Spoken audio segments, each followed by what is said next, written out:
କେବେ ବନେଇ ଖାଇଛନ୍ତି କି ସୋରିଷ ମସଲା ଦିଆ ଚିକେନ ବେସର? ଶୁଣିକି ଆଶ୍ଚର୍ଯ୍ୟ ଲାଗୁଥିବ। ସୋରିଷ ମସଲା ଦିଆ ମାଛ ବେସର ତ ଖାଇଛୁ, ହେଲେ ସୋରିଷ ମସଲା ଦିଆ ଚିକେନ ସିଏ କେମିତି ଲାଗେ? ତ ଚାଲନ୍ତୁ ଭିଡ଼ିଓଟିକୁ ଲାଷ୍ଟ ପର୍ଯ୍ୟନ୍ତ ଦେଖନ୍ତୁ। ଯେଉଁମାନେ ମୋ ଚ୍ୟାନେଲକୁ ସବସ୍କ୍ରାଇବ୍ କରନ୍ତୁ, ସବସ୍କ୍ରାଇବ୍ କରନ୍ତୁ, ଲାଇକ୍ କମେଣ୍ଟ ସେୟାର କରନ୍ତୁ। ତ ଜଗନ୍ନାଥ ସାଙ୍ଗମାନେ ମୁଁ ଆଜି ବନେଇବି ସୋରିଷ ମସଲା ଦିଆ ଚିକେନ ବେସର। ସେଥିପାଇଁ ଚିକେନକୁ ଭଲ ଭାବେ ଧୋଇ ନେଇଛି। ମସଲା ନେଇଛି ରସୁଣ, ଅଦା, କଞ୍ଚା ଲଙ୍କା, କଳା ସୋରିଷ, ଧଳା ସୋରିଷ, ଜିରା। ଆପଣ ବି ଚାହିଁଲେ ଖାଲି କଳା ସୋରିଷ ନେଇପାରିବେ, ନହେଲେ ଧଳା ସୋରିଷ ମଧ୍ୟ ନେଇପାରିବେ। ତାକୁ ସେସବୁ ଗୋଟେ ଗ୍ରାଇଣ୍ଡର ଜାରରେ ଦେଇ ଭଲ ଭାବେ ଚିକଣ କରି ବାଟି ନେଇଛି। ତାପରେ ମୁଁ ଏଠି କ'ଣ କରିବି ନା ଚିକେନକୁ ମ୍ୟାରିନେଟ୍ କରିବି। ମ୍ୟାରିନେଟ୍ କରିବା ପାଇଁ ସେ ଯେଉଁ ମସଲା ବାଟିରେ ତାକୁ ଦେଇଦେଲି। ଲୁଣ, ହଳଦୀ ଗୁଣ୍ଡ, ଲଙ୍କାଗୁଣ୍ଡ, ସୋରିଷ ତେଲ ଦେଇ ଭଲ ଭାବେ ଗୋଳେଇଲେ ଯେମିତି ଚିକେନ ଦେହରେ ମସଲାଟି ମିଶିଯିବ।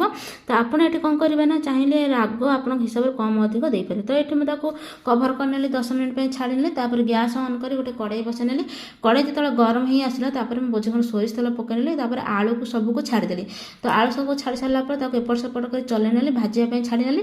ଦେଖନ୍ତୁ ଆଳୁର କଲର୍ ଚେଞ୍ଜ ହେଇ ଆସିଲାଣି, ଭଲସେ ଭାଜି ହେଇଗଲାଣି। ତାକୁ ମୁଁ ଥାଳିରେ କାଢ଼ି ନେବି ଗୋଟେ ସାଇଡ଼୍ରେ। ତ ତାପରେ ମୁଁ ସେଇ ତେଲରେ କ'ଣ ନା ଚିନି ପକାଇ ନେଲି କାରମେଲାଇଜ୍ କରିବା ପାଇଁ। କାରମେଲାଇଜ୍ ହେଇସାରିଲା ପରେ ମୁଁ କାଟିକି ରଖିଥିଲି ଯେଉଁ ପିଆଜ ଗୁଡ଼ାକ ସବୁ ସେଥିରେ ପକାଇ ଏପଟ ସେପଟ କରି ଭଲ ଭାବେ ଚଲେଇ ନେଲେନି।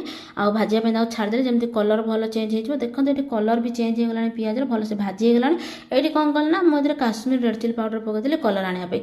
ତ ଏଠି ପକାଇ ସାରିଲା ପରେ ତାକୁ ଗୋଳେଇ ଦେଲି। ଦେଖନ୍ତୁ କଲର୍ ପୁରା ବୋବାଳିଆ ଦେଖାଯାଉଛି ପିଆଜର। ତାପରେ ଏଠି ଯେଉଁ ମ୍ୟାରିନେଟ୍ କରିଥିଲି ଚିକେନକୁ ପକାଇ ନେଲି। ଚିକେନ ପକାଇ ସାରିଲା ପରେ ତାକୁ ଏପଟ ସେପଟ କରି ଭଲ ଭାବେ ଗୋଳେଇ ଘାଣ୍ଟି ନେଲି। ଘାଣ୍ଟି ସାରିଲା ପରେ 2 ମିନିଟ୍ କଭର କରି ଛାଡ଼ି ନେଲି।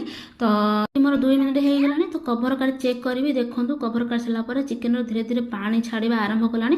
ତ ତାକୁ ଏବେ ମୁଁ କ'ଣ କଲି ନା ଗୋଳେଇ ଗାଳେଇ ଦେଇ ପୁଣି 2 ମିନିଟ୍ ପାଇଁ କଭର କରି 2 ମିନିଟ୍ ପରେ ପୁଣି ତାକୁ ଚଲେଇ ନେଲି ଯେମିତିକି କଡ଼େଇ ଦେହରେ ନ ଲାଗିଯାଉ। ତ ଏପଟ ସେପଟ କରି ଚଲେଇ ନେଲା ପରେ ମୁଁ ଏଠି କ'ଣ କଲି ନା ଚିକେନ ମସଲା ପକାଇଦେଲି। ଚିକେନ ମସଲା ପକାଇ ସାରିଲା ପରେ ତାର ଯେଉଁ ବାସ୍ନା, ପୁରା ଜବରଦସ୍ତ ବାସ୍ନା ଆସୁଥିଲା। ମିନିଟ୍ ପାଇଁ କଭର କରିନଥିଲି। ତ 2 ମିନିଟ୍ ହେଇଗଲାଣି। ତ କଭର କାଢ଼ି ଚେକ୍ କରିବି। ଦେଖନ୍ତୁ ପୁରା ତେଲ ବି ଛାଡ଼ିବା ଧୀରେ ଧୀରେ ଆରମ୍ଭ କଲାଣି।